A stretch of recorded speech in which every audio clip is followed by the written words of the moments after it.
Greetings. This video lecture is titled A Terrible Beauty, History, Literature, and Memory in 20th Century Ireland, and is given as part of the series A Novel Idea, sponsored by the Deschutes Public Library Foundation. My name is David Campion. I teach history at Lewis and Clark College in Portland, Oregon, where I've been since 2002, and my specialties are the history of modern Britain, Ireland, and the British Empire. Let me begin by saying that I very much regret that I'm not able to give this presentation in person. I would have very much liked to have met all of you and to be able to visit beautiful Sisters in Bend.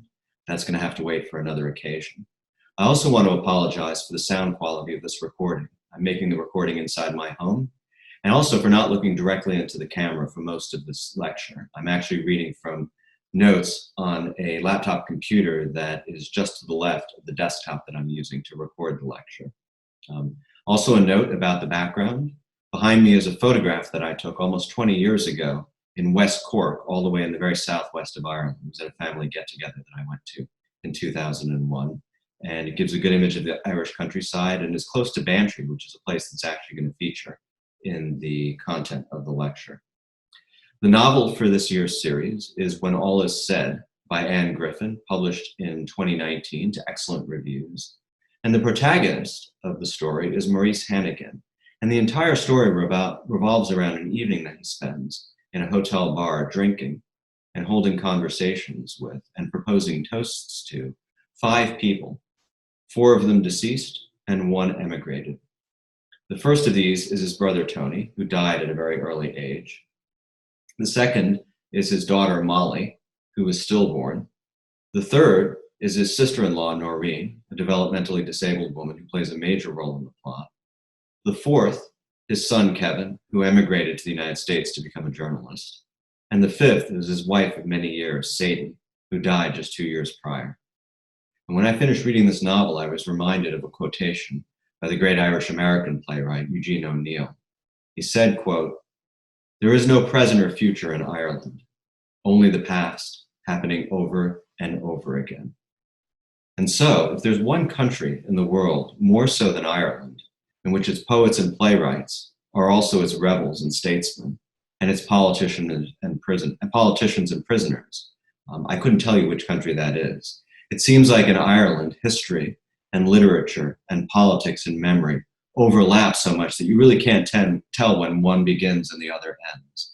And so the focus of my lecture today is going to be Irish history and politics and literature in the 20th century around this phenomenon of memory, and more specifically about the memory of the dead and the power that the dead have over the living. And we certainly see this in Irish culture. The Irish wake is a familiar phenomenon in literature and film and the stage, and maybe we've even been to one or two. It's usually held at home, traditionally. Families and friends gather to grieve, but to also celebrate the life of the departed and to ease their passage into the next world. The power that the dead have over the living is also true in the role that the martyrs in the Irish freedom struggle play in the politics of the current day, and certainly in the 20th century. Of course, this dates back for centuries. In reading the novel When All Is Said, I was struck by one instance in which the power of the dead over the memories and actions of the living is really poignantly captured. And that's when Maurice reflects on the memory of Molly, his stillborn daughter, about whom he says, quote, "I met her 49 years ago, only once, and for 15 minutes, but she has still lived in this dilapidated heart of mine ever since." So let's begin with a look at Ireland at the start of the 20th century. At this point, Ireland was a country that was largely made up of rural tenant farmers. It was a very rural society. The population was mostly Catholic, but there was a large Protestant minority, and this was disproportionately represented among the country's landowners, professionals, and government officials. Protestants, though they were the minority in most of the country, were actually about 50% in the northern province of Ulster, and we're going to see the significance of that in a moment. The early experience of famine and poverty in the 19th century had ended the practice of subdividing tenancies, and particularly in the famine of the 1840s, the Great Hunger as it was called. It used to be that tenancies were subdivided and that each children got a smaller proportion of the larger whole. And then in the next generation, they were divided again. You can actually see some of the subdivisions in the photograph behind me. And what, of course, that did was that it increased the population, but it did increase the amount of it did not increase the amount of cultivatable land. And so the country became dangerously overpopulated and dangerously underfed when the food source died out. So after the famine, subdivisions of tenancies ended. And what that meant was that the eldest son inherited the tenancy, whether he owned it or rented it, most likely. And younger siblings had to find something else to do. They could join the church, they could join the police or the government services, but in most cases they could emigrate to other parts of the world, Britain, the United States, Canada, Australia, other destinations. And so the Irish diaspora would become a very big role in the political development and cultural development of 20th century Ireland. Now, even though Ireland was an overwhelmingly rural society, there was some industry in the two large cities, Dublin and Belfast. Dublin was the regional capital and the head of the government in Ireland. And Belfast was a very large industrial city, a Victorian city, with some of the largest shipbuilding in the world. But there was also a lot of poverty as well in both places, particularly in Dublin. This was also a place in which the politics were in a steady state of flux and were becoming increasingly divided along sectarian lines. In the 19th century, there had been a campaign for greater autonomy through home rule, which was that Ireland would be self-governing within the British Empire. And this was a movement that had actually brought Catholics and Protestants together. In a reaction to home rule, some of the Protestants of Ireland began to push for a greater strengthening of the union between Britain and Ireland. Ireland was still actually part of the United Kingdom, and many Irish Protestants considered themselves to be as British as they were Irish, or maybe even more so. And this was largely in a reaction to the idea that home rule would give the majority Catholic population of Ireland much greater say over the country, which is something that Protestants were quite fearful of. And in addition to these two groups, there was a small but vocal group demanding greater cultural distance from Ireland and Britain. These were people who felt that Irish culture should be de-Anglicized, that the Irish should speak their own language, cultivate their own literature, their mythology, their songs, and they should take pride in being Irish and accentuate the essential differences between Ireland and Britain. And this manifested itself politically in a political movement known as Republicanism. The Republicans, who drew their inspiration from the very first Republicans who had led an uprising in the late 18th century, the United Irishmen. And what they wanted was a complete separation from Britain, complete independence as a sovereign republic like the United States or the Republic of France. This group of people had close ties to the Irish Republican Brotherhood and to a group known as the Fenians that had very strong ties in the United States. This group also drew inspiration from a pantheon of Irish martyrs, including Theobald Wolfe Tone and Lord Edward Fitzgerald, who had both died in the United Irishman Uprising of 1798. They also drew inspiration from Robert Emmet, who had led a pretty feudal rebellion in 1803, just a few years later, and he had also died in what he knew would be a lost cause. And then the many dead of the famine. They hadn't died for political reasons, but certainly their deaths could be attributed to the inequities and the oppression that the British had visited upon Ireland for centuries. At least that's the way that they saw it, and especially, of course, in the Great Hunger of the 1840s. Now, the failure of these rebellions, of the United Irishman Uprising, of the uprising in 1848, of the Fenian Uprising in 1867, and the long suffering of Ireland's past generations through poverty, through hunger, through evictions from their tenancies, through exile abroad, much of it taken involuntarily. They never really wanted to leave. This merely added to the mythologizing of the dead and the urgency of the living to fulfill the life's goal of the dead and to finally set their souls at peace. In a sense, the dead had passed the torch to the living, and with it the expectation that they succeed where their predecessors had not, or at least they die trying. And through their sacrifice, even if they failed, this might inspire future generations to continue the struggle until someone eventually was successful.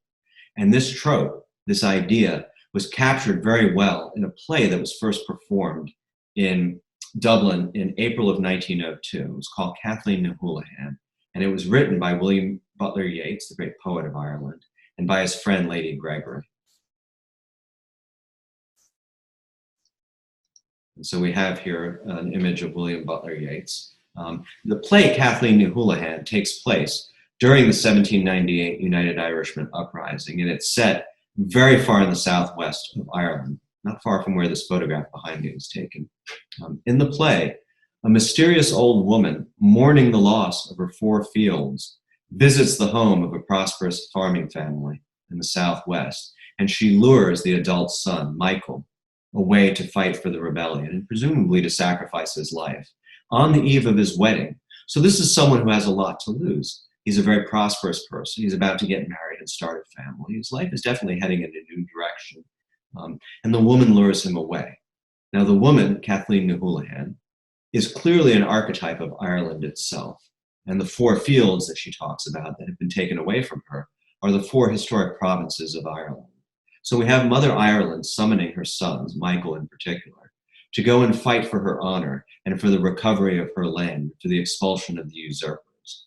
And as Michael departs from the home, almost in a kind of trance, in a kind of rapture, the old woman transforms into a young beauty and is described in the play as having the walk of a queen.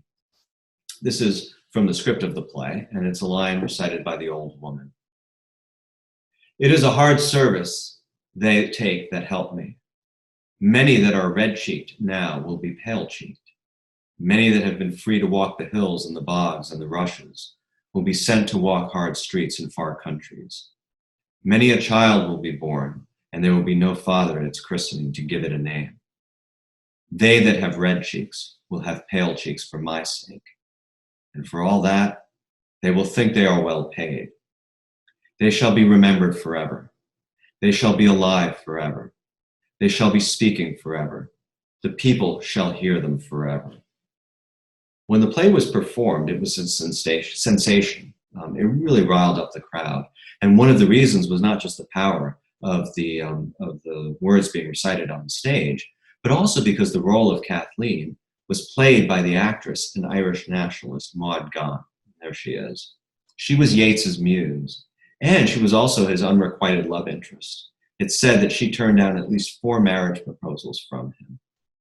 Now, the Invocation of Martyrdom by Cathleen, in the passage that I just had you read, the red-cheeked are the living, and the pale-cheeked are the dead, and the demand for a blood sacrifice. This is a very, very powerful motif.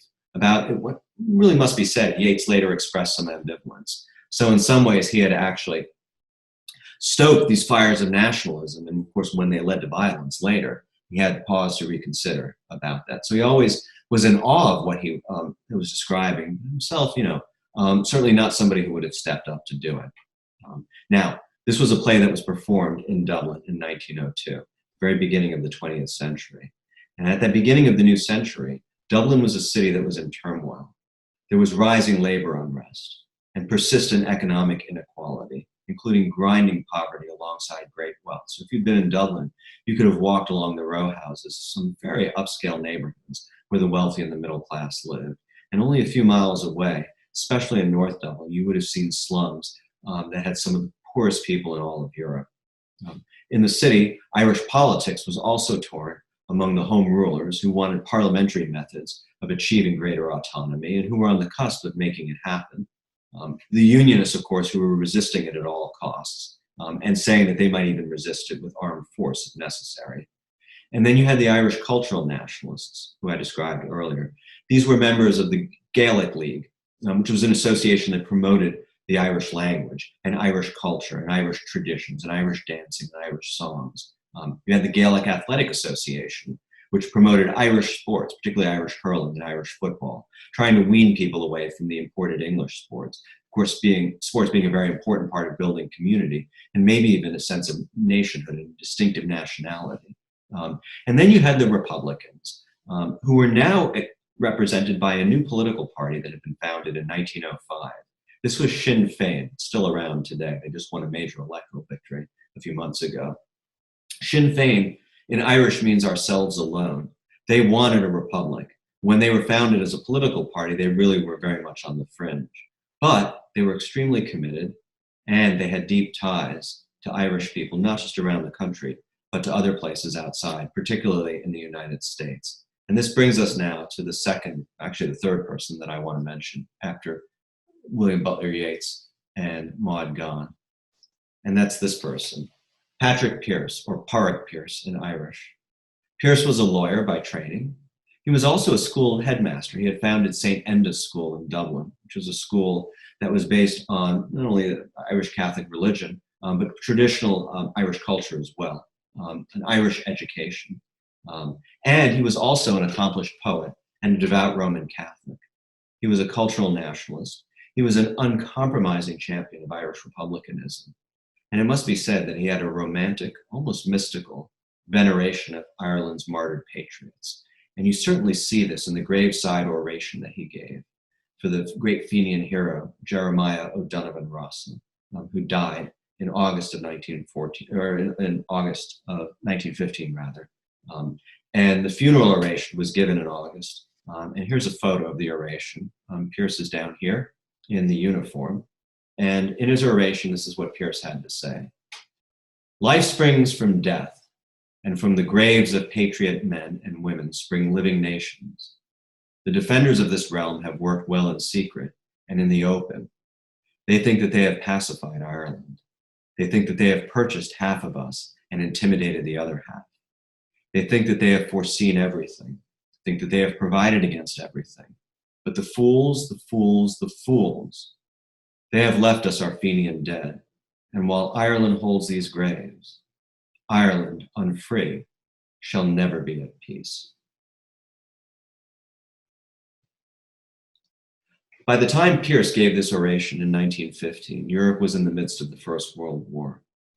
Thousands of Irish men had joined the British Army, mostly in Irish regiments, and had shipped out to Belgium and France, where they were dying by the thousands on the Western Front.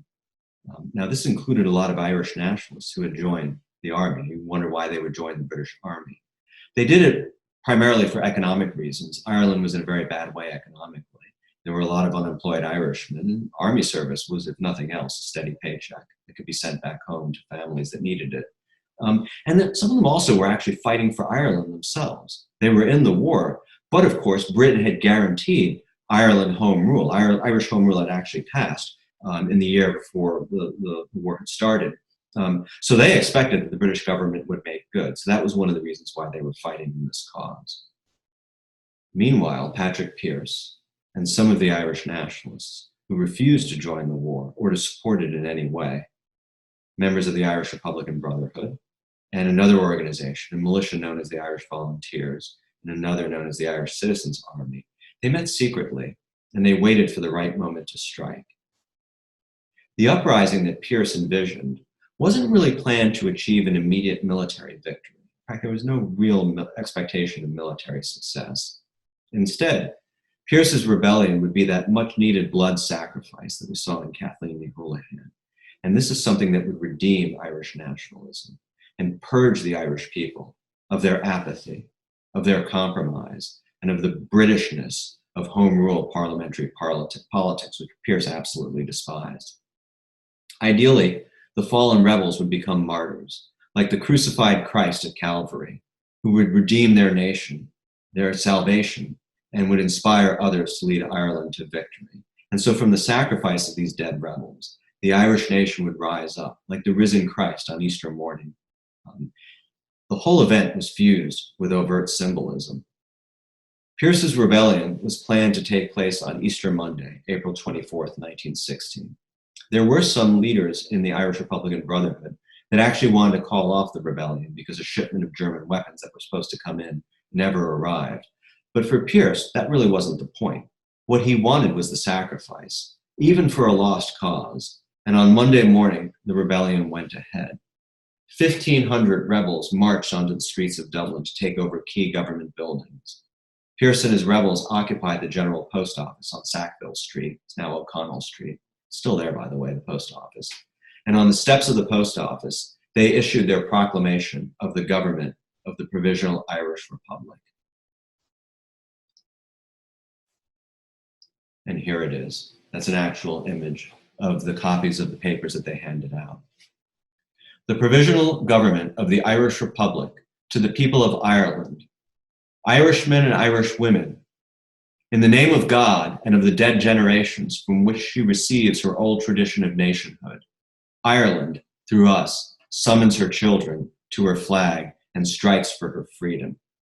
So you have, in the very first lines of this, very much the sensibility and the poetry of Patrick Pearse, summoning the people of Ireland to answer to the call of the dead generations. These are the people who are summoning their children to the flag to strike for Ireland's freedom. Well, that's very grandiose. The rebellion itself was laughably small. It was disorganized. It had poor communications. British intelligence had also been informed of the rebellion, and so the Dublin Metropolitan Police were ready, and they were quickly reinforced by army units. And from Monday, the 24th of April, to Saturday, the 29th, the rebels held out in the General Post Office. They were besieged inside the building. When British forces arrived in Dublin, they used heavy artillery to shell the buildings. This was in the middle of a war, so the British Army was used to fighting in a particular way. And when they were done, the center of Dublin looked like a war zone. In fact, it really was. Approximately 500 people were killed, mostly civilians and soldiers, and thousands more were imaged. This is a photograph from the National Library of Ireland showing the devastation. The building that you see in the background is the post office. Dublin actually looked like one of the towns along the Western Front in France or Belgium. And the rebels, after seeing no way out, realizing that military success was lost, having accomplished the gesture that they meant, and realizing the scale of civilian casualties, which surely would have risen had they continued to hold out, they finally surrendered after 6 days.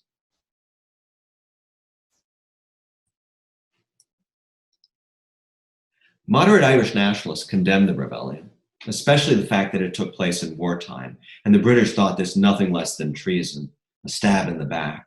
The leader of the Irish Parliamentary Party, the chief advocate for home rule, a nationalist named John Redmond, pointed out, correctly as it turned out, that the uprising had virtually no support from most Irish nationalists, and certainly the Irish people. The leaders of the uprising were captured, and Dubliners, residents of the city, lined the streets to boo and jeer them and spit on them as they were marched off to jail. British officials decided to make an example of the rebel leaders, and this was a serious miscalculation. Within 10 days, all of the 14 rebel leaders were executed in a ham-fisted and hasty military tribunal that was conducted under the Defense of the Realm Act, which was an emergency measure taken during wartime. And the manner in which this happened was quite dramatic. One by one, they were led out into the yard outside of the Kilmainham jail, which is a museum now of Irish history. Patrick Pearse, John McBride, John Connolly, one of the leading operatives who had actually organized the rebellion. He was so seriously wounded that he was carried out on a stretcher and propped up in a chair in front of the firing squad.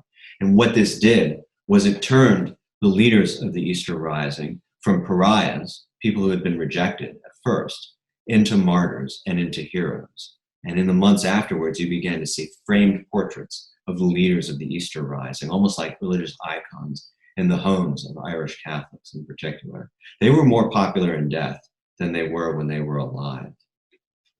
Well, Irish revolutionary republicanism was energized by the execution of the Easter rebels. Pearse and the rebels were triumphant in death, despite the failure of the military failure of the uprising, or maybe because of it, who knows. They behaved, the people of Ireland, in the way that Pearse had hoped they would. They were beginning to turn now, and they were beginning to look at republicanism and the organizations that supported it, the IRB, the Irish Volunteers, the Irish Citizen Army, the Irish Republican Army, a new organization, and of course Sinn Féin, which was the political party of Irish republicanism. And these organizations began to become more popular, Sinn Féin especially. After the Rising, Yeats found himself forced to reckon with the rebels' example of action and the supreme sacrifice compared to his mere words. His poems evoke the power of the gesture of people like Pearse, without condoning the violence, but he does evoke it through the macabre imagery of death and the silent power of the Easter martyrs and how they haunt the living. And I want to read for you sections from 2 of Yeats's poems. This first one is called 16 Dead Men. It was published in December of 1916, just a few months after the rebellion. But who is there to argue now Pearse is deaf and dumb? And is there logic to outweigh McDonough's bony thumb? How could you dream they'd listen that have an ear alone? For those new comrades they have found, Lord Edward and Wolfe Tone, or meddle with our give and take that converse bone to bone. Lord Edward and Wolfe Tone were leaders of the 1798 United Irishmen uprising. They both died. And so here we have the leaders of the Easter Rising, who really have nothing that they need to hear from the people who are still living. They've gone to a different level. They're on a different plane. They're now in the pantheon of heroes like Lord Edward and Wolfe Tone that converse bone to bone. There's a certain power in their death. This poem was followed a few years later by probably certainly the most famous poem that commemorates the Easter Rising, and one of the most famous poems of William Butler Yeats, and that's Easter 1916, published in 1921, 5 years after the event that it commemorates. And this is the last portion of what's a much longer poem. What is it but nightfall? No, no, not night, but death. Was it needless death after all? For England may keep faith for all that is done and said. We know their dream, enough to know they dreamed and are dead. And what if excess of love bewildered them till they died? I write it out in a verse, Macdonough and McBride, and Connolly and Peirce. Now and in time to be, wherever green is worn, are changed utterly, a terrible beauty is born. In the poem, Yeats offers what would become the most famous tribute to the men whose actions he had ambivalent feelings about. And you definitely see it, this idea of being bewildered by love. You know, they're not thinking about this, they're acting from their heart. There's a kind of passion and intensity.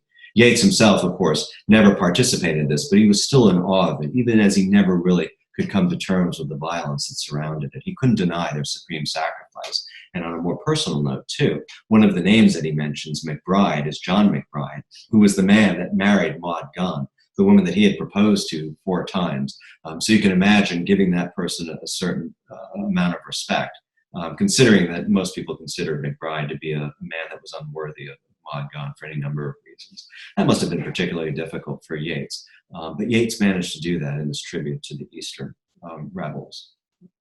Today, the Easter Rising is commemorated by some as a triumph and a fulfillment of the wishes of the dead generations of Ireland's heroes. To them, it's the Irish Republic's Independence Day, and it is a seminal event in the history of modern Ireland. But others see it as a tragedy. It's still a very controversial event. They don't see it as something good.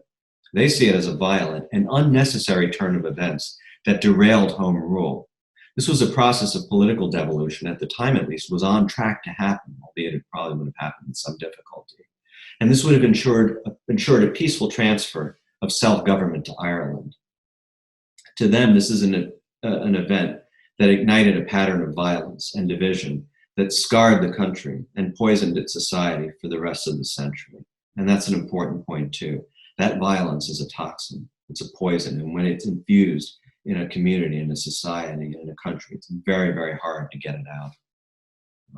Well, to complicate things further, the dead of the Easter Rising were not the only blood sacrifice of 1916.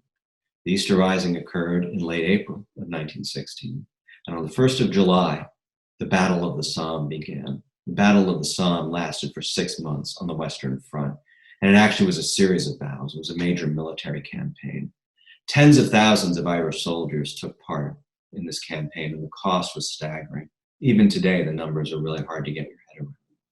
There were over 600,000 Allied casualties during the campaign, mostly French, British, and from the British Empire. And Britain, of course, would have included Canada, or would have included Ireland at this point. The Empire would have included Canada and Australia, New Zealand, and India. There were 450,000 German casualties, so over 1 million casualties in this one campaign of a larger war. And in one weekend, 100,000 men died. This was in July. 5,000 died in 1 hour. Entire regiments were wiped out. And one of these was the 36th Infantry Division. This was the Ulster Division. It had been recruited almost entirely of Northern Ireland Protestants. This division suffered 5,500 casualties. 5,500 casualties on the first day of the battle, so July 1st. There were very few Protestant families in Ulster that escaped the loss of a family member that day, and some of them lost all of their sons. They were fighting together. And so these Ulster Protestants had made the highest sacrifice possible for king, country, and empire. And they felt that this would need to be honored by the British government when the time came to consider home rule. There would be no home rule in the north of Ireland because these people, the Protestants of Northern Ireland, had paid for their British birthright with their own blood and with the blood of their children. So Ulster would have to remain part of the Union. And the dead of the Somme, the Battle of the Somme, the sacrifice of the Ulster Division is as alive today in the memory of Northern Ireland Protestants as the Easter rebels are in the history of Irish republicanism. And I want to show you an image. Here's a mural in Monkstown, which is a little village just north of Belfast. There are many more murals like this commemorating the dead of the Somme. This is an important seminal role, and these are the dead that haunt the living in the Protestant communities of Northern Ireland. We'll come back to the murals of Northern Ireland later on. So in 1918, the war ended in November. That was when the armistice occurred. And a month later, there was a general election throughout the United Kingdom. And this, of course, would have included Ireland. Ireland sent members to take seats in the House of Commons, just like any other part of the United Kingdom.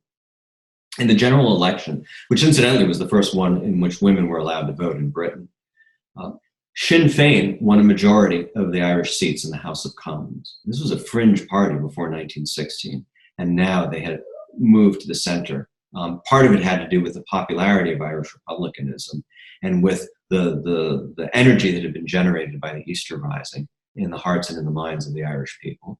It must also be said, too, that there was certain intimidation that went on. Some candidacies, some constituencies that Sinn Féin won were not contested by anybody else because they were afraid to want to overstate the popularity of Sinn Féin, but it still was a major victory.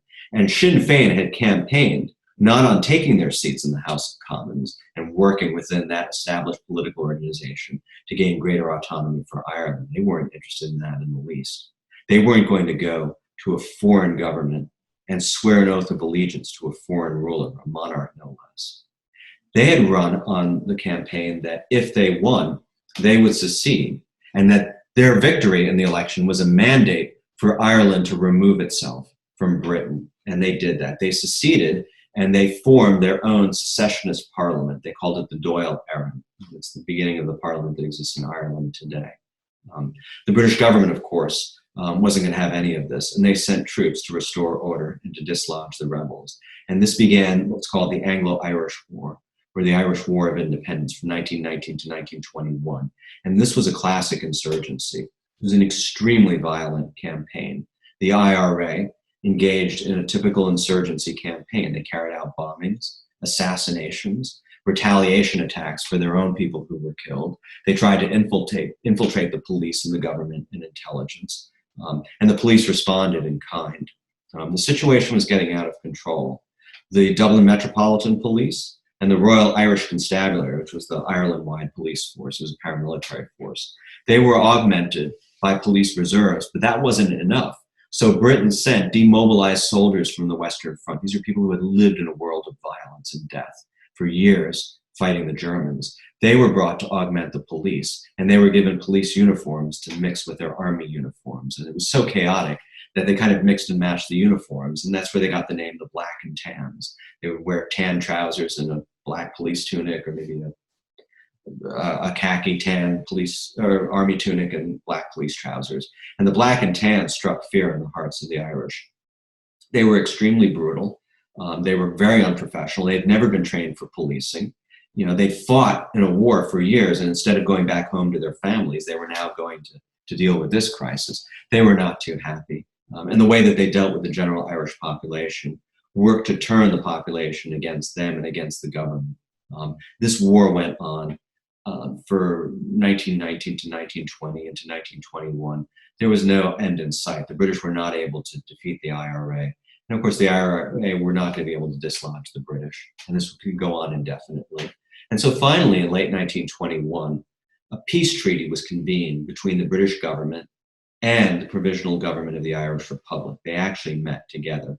The delegation to the British government was headed by David Lloyd George, who was the then Prime Minister, and also the Secretary of State for Colonies, a man named Winston Churchill. And the government of the Provisional Government of the Irish Republic's delegation was led by Arthur Griffith, the man who had founded Sinn Féin back in 1905, and by Michael Collins, who'd been the director of operations of the IRA's campaign of insurgency. He'd been the one who actually organized it all. So the treaty was agreed to, but it had to be brought back and put before a vote in front of the Dáil Éireann, the Irish Parliament. And the Dáil voted on the treaty at the very end of 1921, and they accepted it by a very narrow majority of 64 to 57. Those who opposed the treaty didn't accept the validity of the vote. They walked out, they stormed out of the government, and they declared that the new government of the Irish Free State, which is what this new country was going to be called, was an invalid government because the Irish Free State was not the Irish Republic that the Easter rebels had fought for, or even rebels in rebellions beforehand. And so this was a betrayal of the martyred Easter rebels and the ideals of the Irish Republic. And so shortly thereafter, the pro-treaty government now and the anti-treaty factions of the IRA and Sinn Féin, this is an organization that had worked together only months earlier, they began to engage in pitched street battles and in rural guerrilla campaigns as the pro-treaty faction tried to set up a viable rival government. Eventually, the pro-treaty forces secured Dublin, and the conflict moved out into the countryside. I should have said earlier, the anti-treaty faction was trying to set up a viable alternate government.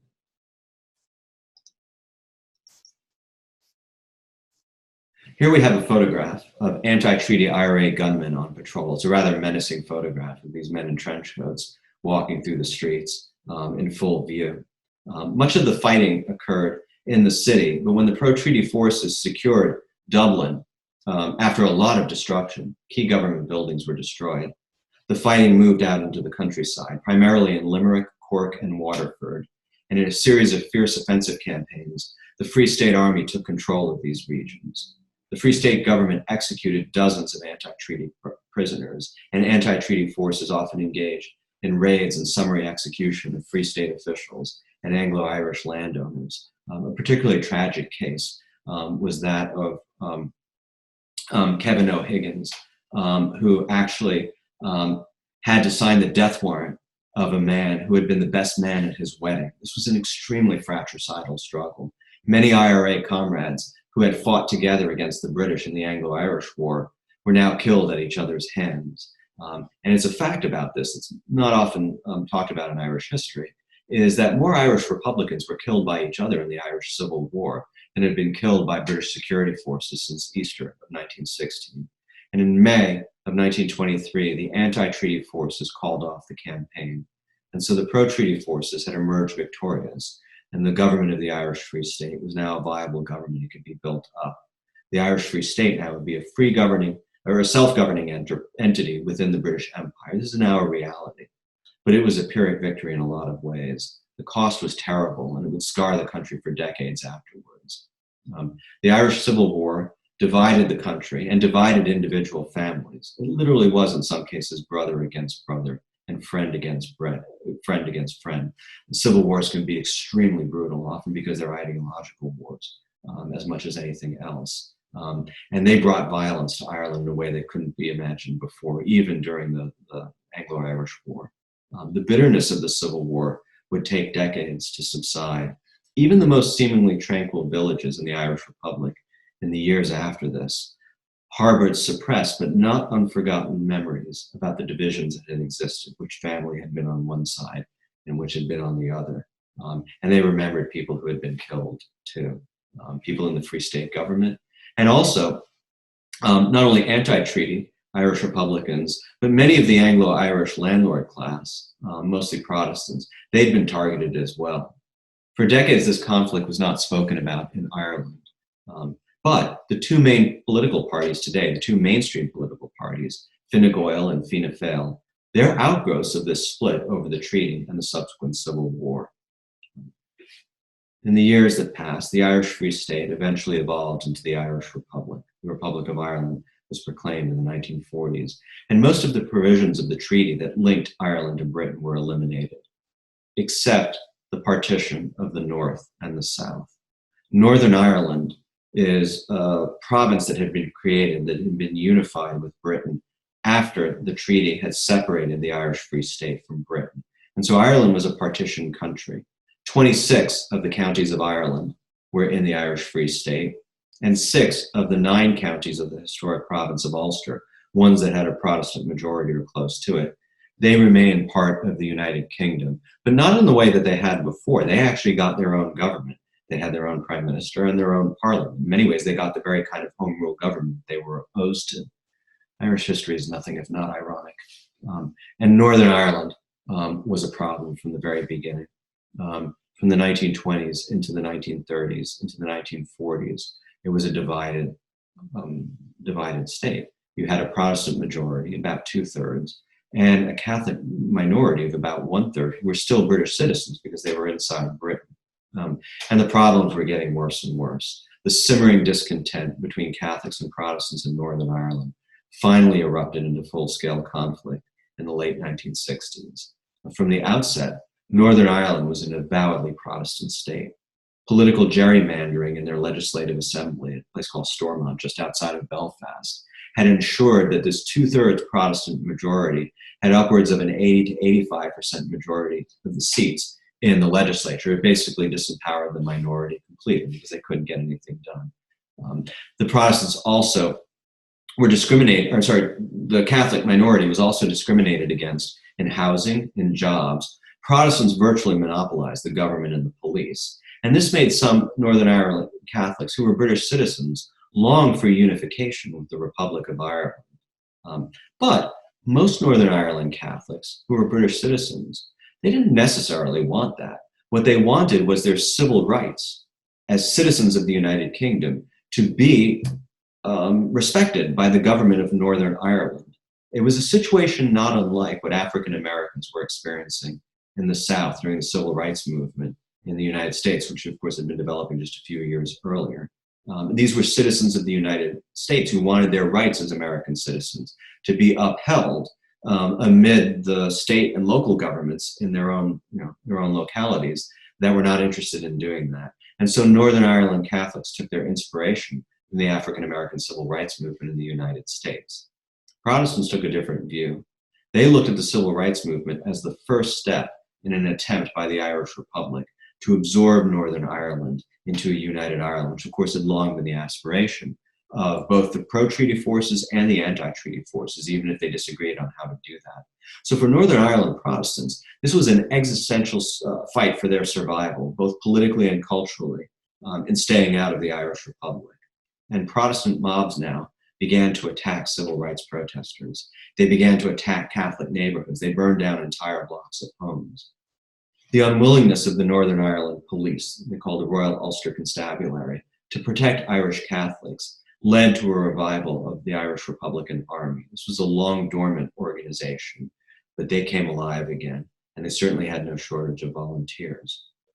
The IRA fought Protestant paramilitaries, loyalist paramilitaries, in open warfare to protect the Catholic communities, and they carried out tit-for-tat assassinations and attacks and bombings, a vicious campaign that just intensified into the 1970s. The British sent troops to Northern Ireland to keep the peace and to augment the police. And at first, the Catholics actually welcomed British troops because they thought that they would be a more impartial and more forceful way to maintain order and justice. That didn't happen. The objective of the IRA, of course, was not civil rights for Catholics under British rule. Their longstanding goal had been to end British rule in Northern Ireland altogether. And so the conflict was now moving in a new direction, or maybe moving back to an old direction. In 1972, the British government abolished Northern Ireland's government and imposed direct rule from Westminster. So the Stormont Legislative Assembly was gone, and Northern Ireland would now elect its members of parliament to sit in the House of Commons, just like every other part of Britain. Northern Ireland Protestants now worried that they would be a minority in a British government that might actually be fine with letting Northern Ireland become part of the Irish Republic. Northern Ireland was costing Britain a lot. The security apparatus to maintain control and the social programs to deal with the massive unemployment, the payout of dole payments for people who hadn't worked in a long time in what was a very depressed economy. A lot of British people might have wanted to get rid of that and just be done with it. And in any event, the situation now in working class neighborhoods in Belfast and Derry was practically a state of war. The British Army and the RUC stepped up their counterterrorism efforts, and dozens of IRA men and women were convicted and sent to prison. Under the invocation of emergency powers, there were trials without juries. Courts worried about jury intimidation by the IRA. And so many of these people were sent to prison not having had a jury trial, but it didn't matter to them because they never recognized the legitimacy of the court in the first place. Incarcerated IRA members were sent to the Maze prison, just outside of Belfast. They also called it Loncash.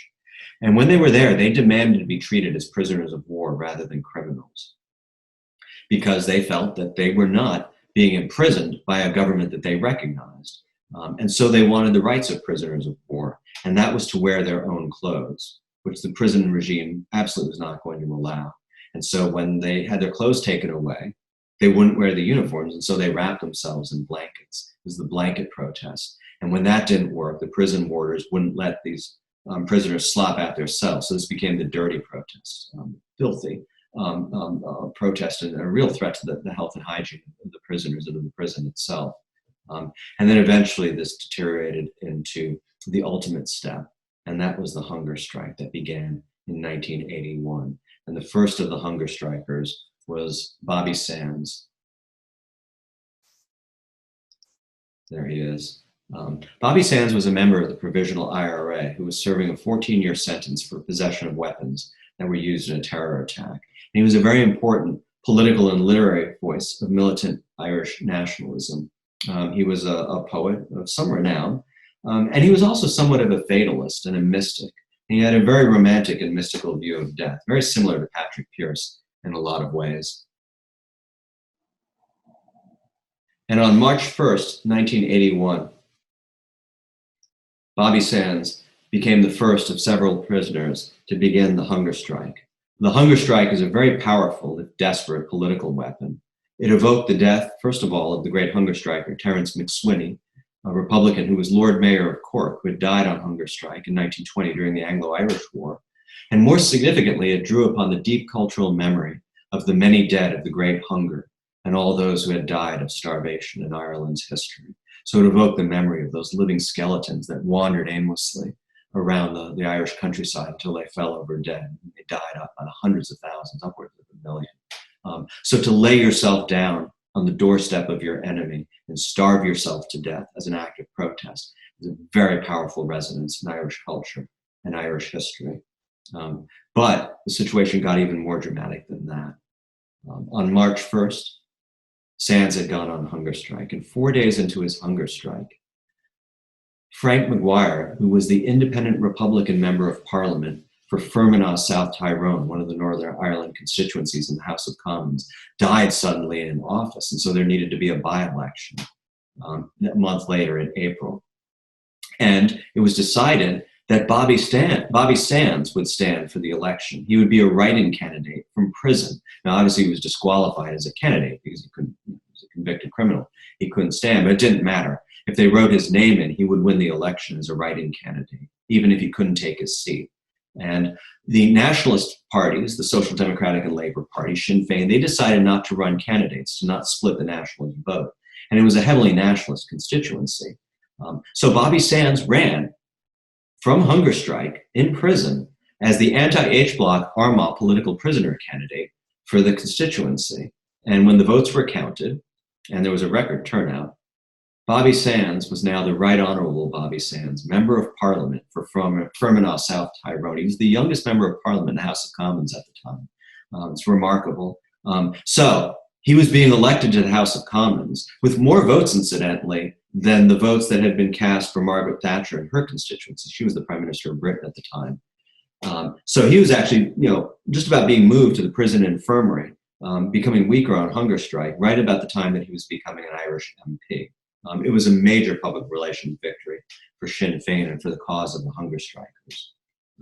Bobby Sands got weaker, and on May 5th, he died at the age of 26 after 66 days on hunger strike. 9 other prisoners died on subsequent hunger strikes before the strike was finally called off in October. The idea, of course, would be that when one died, another person would go on hunger strike. So they would always have 10 hunger strikers at one time. The funeral of Bobby Sands was attended by over 100,000 people. That's an estimate, we don't know exactly. The event garnered worldwide attention. Bobby Sands was the marshal of the St. Patrick's Day Parade, the honorary marshal. It was a very politicized event that was also quite controversial. This was in New York City. The British press lambasted the macabre spectacle of death that Sands and Sinn Féin had cultivated, and the kind of fetishizing of death in its most gruesome aspects. Perhaps they didn't grasp the full significance and power of such a gesture in the Irish psyche, or maybe they did, and that's what scared them. Sands remains a controversial figure. He's a luminary among Irish Republicans, and he has been elevated to the pantheon of martyrs along with Tone and Emmett and Pierce and the Easter rebels. But to his detractors, he's remembered first and foremost as a criminal and a terrorist, similar to what had been said about Pierce earlier.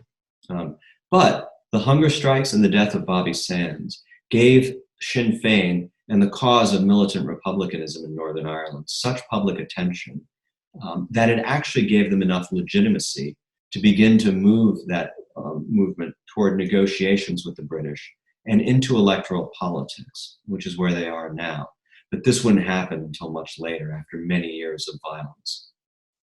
Here's a mural commemorating the 25th anniversary of the 1981 hunger strikers. You can see the funeral of Bobby Sands here, and you can see people holding the portraits, and you can see the polling station for the by-election. You can also see the police in their riot shields and armored vehicles. And you can see the women, the wives and the sisters and the mothers who wrap themselves in blankets outside the prison in the form of a protest. And this is another mural commemorating the 30th anniversary of the 1981 hunger strikes in 2011. And this is in the Bogside in Derry, a very Catholic neighborhood of the city of Derry.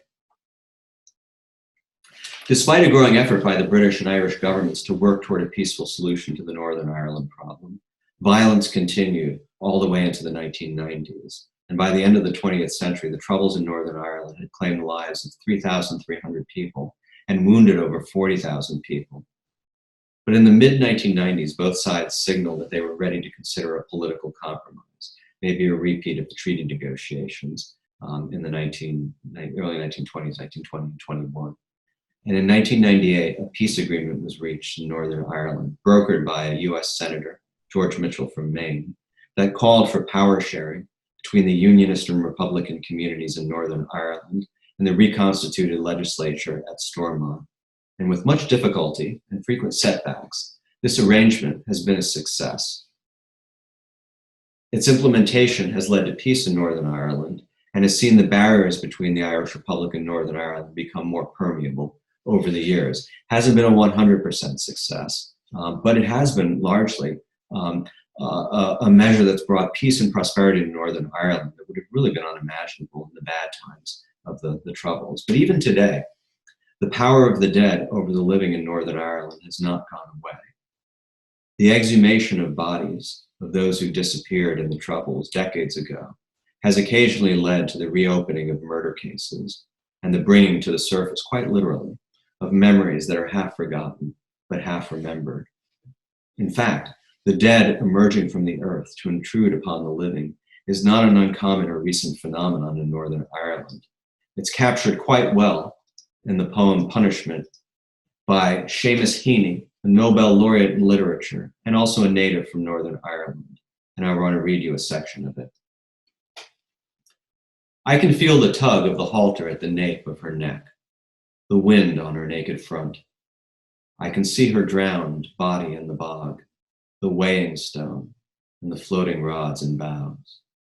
Her shaved head like a stubble of black corn, her blindfold a soiled bandage, her noose a ring.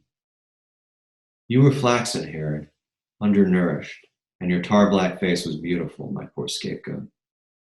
I almost love you, but would have cast, I know, the stones of silence. I am the artful voyeur. I who have stood dumb when your betraying sisters called in tar, wept by the railings. Who would connive in civilized outrage, yet understand the exact and tribal intimate revenge. The remains of the girl in the bog may be those of a mummified body of a member of one of Northern Europe's Neolithic communities thousands of years ago. a girl who had transgressed from the tribe's social norms and was punished.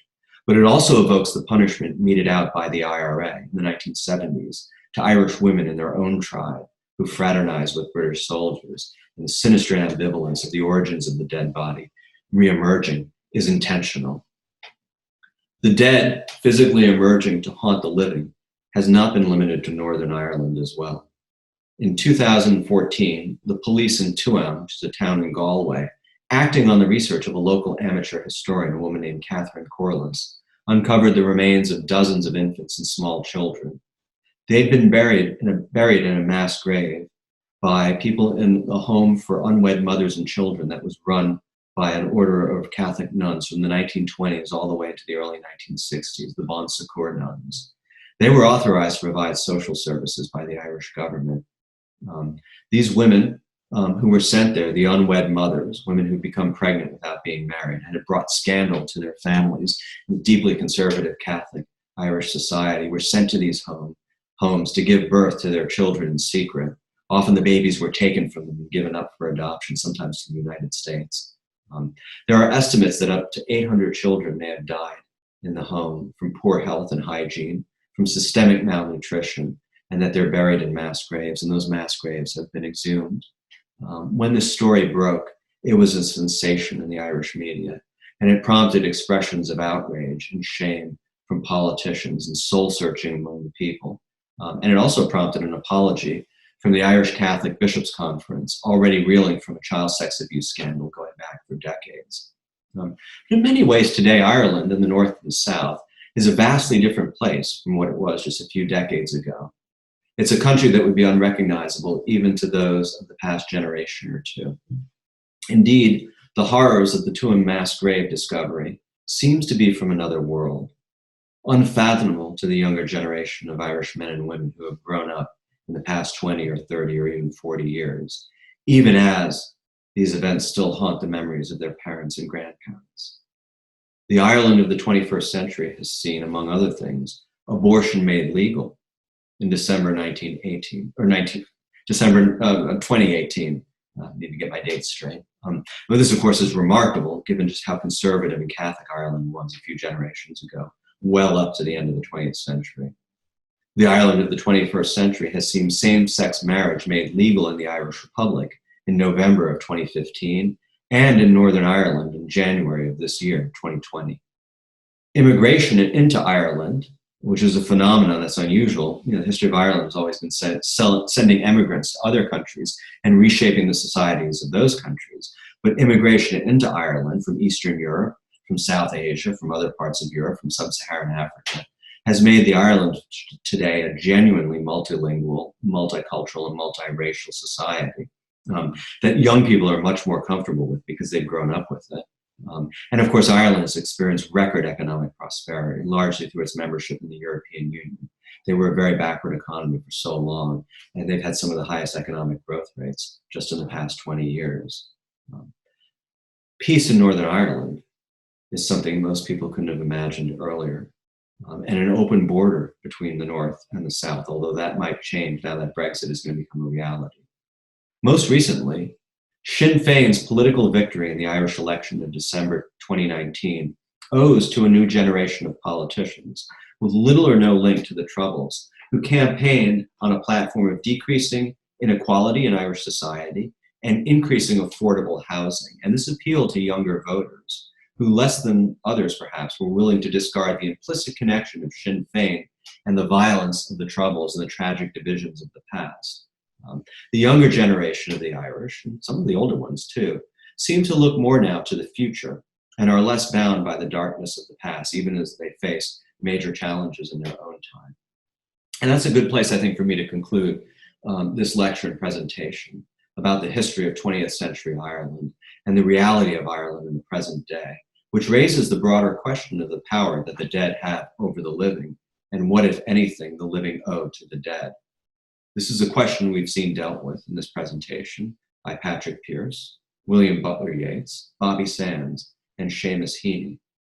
And it's also a question that Maurice Hannigan, in When All Is Said, has faced throughout his life as he reflects on the 5 departed individuals who shaped the course of his life and made him who he is. He toasts their memory, one by one, on the night before he crosses over to the other side to join them.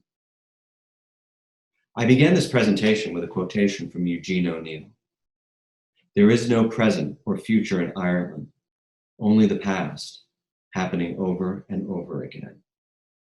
Well, maybe the example of Ireland of today is that the dead are finally releasing their grip on the living, or perhaps that the best way to honor the dead and to honor their memory is to build a new society that discards the limitations, the divisions, and the sorrows of the past that had such a tragic effect on the lives of those who came before. And with that in mind, I'd like to end with another quotation. And this one is from the Enlightenment philosopher Voltaire. To the living we owe respect, but to the dead we owe only the truth.